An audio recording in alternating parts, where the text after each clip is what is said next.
Saudações, leitores e seguidores do Instituto Liberal, eu sou o Lucas Berlanza e esse é mais um IL Flash, aquele momento da semana em que a gente elenca os 7 artigos que mais impactaram, que mais fizeram sucesso no nosso site oficial e nas nossas redes sociais.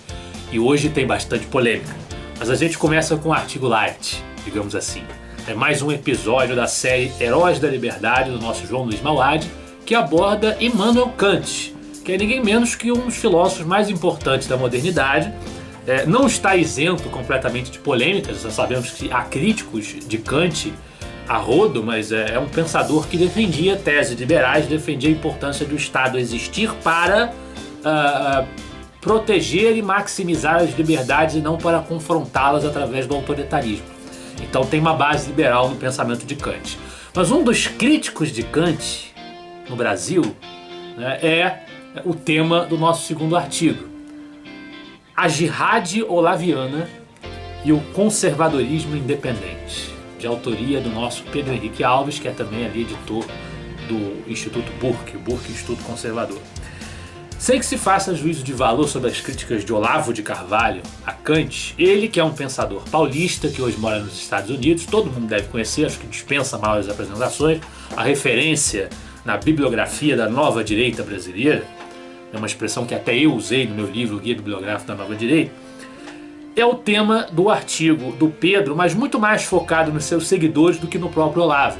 A questão toda que provoca o artigo do Pedro é que ele fez um comentário às atitudes, às posturas do Olavo em relação ao governo Bolsonaro, discordando de algumas coisas que o Olavo disse e fez, e recebeu uma enxurrada de ataques de alunos e admiradores do Olavo de Carvalho. Então o que o Pedro tenta defender no texto dele não é a anulação sistemática e absoluta do valor e da importância do Olavo e da sua obra para o pensamento brasileiro e para a direita brasileira. Muito pelo contrário, ele reconhece tudo isso. O que ele tenta sustentar é que não se deve seguir nem um anti-olavismo sistemático, que nega tudo, nega todo o valor e a contribuição dele, porque isso é impossível, né? Nem um olavismo cego, que não admite sequer a possibilidade de que, num caso específico, o mestre, não é? No caso o Olavo, esteja errado. Então, sabemos das paixões que a figura de Olavo de Carvalho desperta, mas é um artigo que, em essência, defende a liberdade de pensamento e a liberdade de discussão e de crítica entre os membros da própria direita brasileira. Uma outra crítica é o tema do terceiro artigo, dessa vez uma crítica a Paulo Guedes, que nós defendemos aqui quase toda semana, né?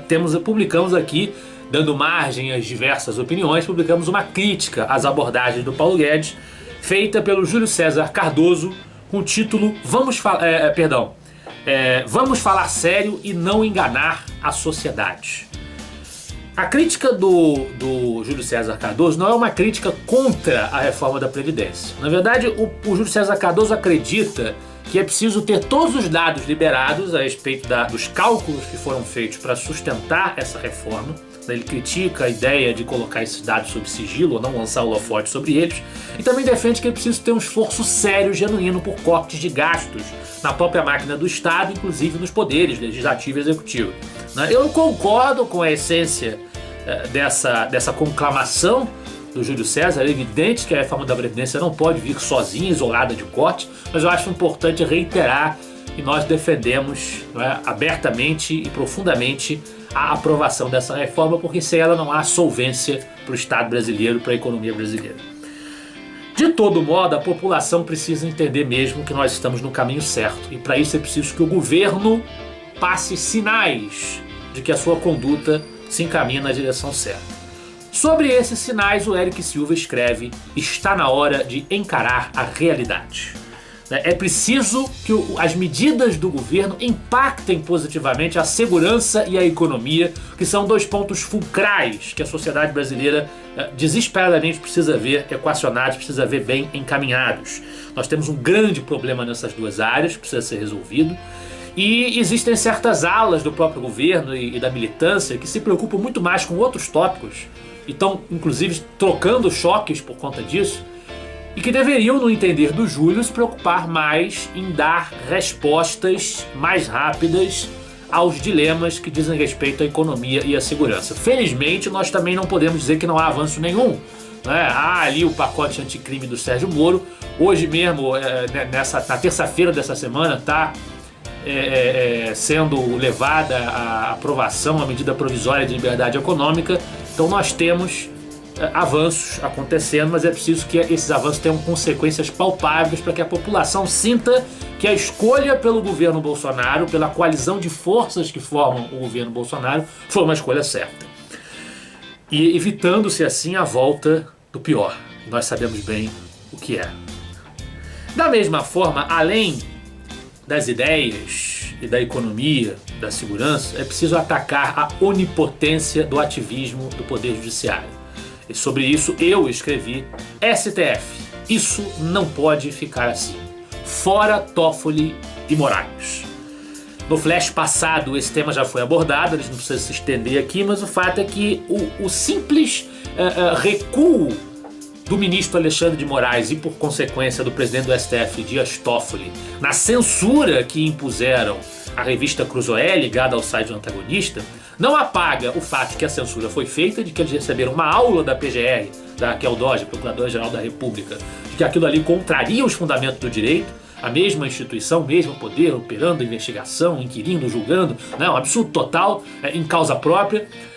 Como também eles continuam com um inquérito que já promoveu invasões de domicílio por conta de posts no Facebook. Posts absolutamente inofensivos, alguns até com 4, 3 likes, né, dos seguidores da pessoa que postou.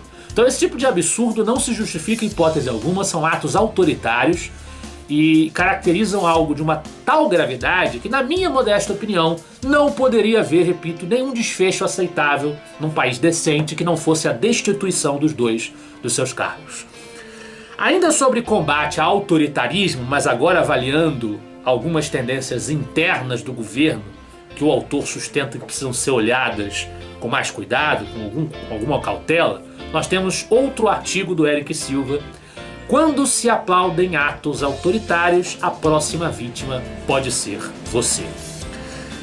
Nós tivemos aí um clima, sobretudo nas redes sociais e na cobertura midiática, um clima de guerra aberta nos últimos dias entre principalmente o Carlos Bolsonaro, né, que é vereador do Rio de Janeiro, mas que tem atuado como uma espécie de vereador federal, está o tempo todo falando sobre os problemas nacionais, incentivando ataques que aconteceram por parte de críticos virtuais e hashtags em redes sociais contra o vice-presidente general Mourão. E aí o Eric chama a atenção para o fato de que nem ele, e nós concordaríamos com ele, nem ele votaria em Mourão se Mourão fosse um candidato para a presidência isolado. Porque Mourão realmente tem opiniões com as quais nós não concordamos, né? Ele defende ali o aborto, tem uma relativização do problema do aborto para ficar em apenas um exemplo, mas há outros. No entanto, é preciso entender que comentários que discordem do presidente ou likes em rede social não são justificativa para impeachment, para a destituição do vice-presidente do seu cargo. Ele foi legitimamente eleito, chegou lá legitimamente, foi uma das forças da coalizão que garantiram e levaram à eleição do Bolsonaro durante a campanha. Então não se justifica que se crie um clima de guerra aberta. E movimentos de massa com cunho messiânico que não admitam contestação e crítica, não é esse o caminho que nós queremos, não são o caminho que nós queremos. Então o alerta do Eric é para que haja equilíbrio e sensatez nessa relação. Façam-se sim críticas ao general Mourão, por que não? Já as fizemos, inclusive, mas que se tenha cuidado, que se tenha cautela nessas críticas, responsabilidade com o país em primeiro lugar.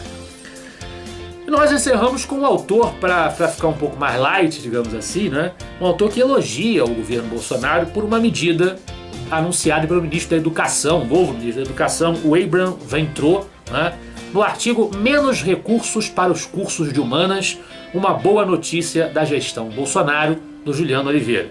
Ele anunciou que ele pretende descentralizar o investimento em faculdades de humanas, né, colocando mais recursos, inclusive, em faculdades de exatas e naturais. É uma questão extremamente polêmica, extremamente discutível. Eu acho que nós devemos apenas considerar, e nós não devemos ir nem tanto ao céu, nem tanto à terra, né? Eu acho que é preciso sim que nós tenhamos racionalidade na gestão desses recursos, mas também nós não podemos iniciar uma cruzada contra as humanidades. É preciso que isso seja entendido, porque as humanidades são também importantes para a alma de um povo, para a alma de uma sociedade. Muito do que a gente está discutindo aqui, do que se discute na formação de um pensamento diferente, é da área de humanidades. Faz parte uma sustentação de humanidades para a discussão desses temas, desses tópicos.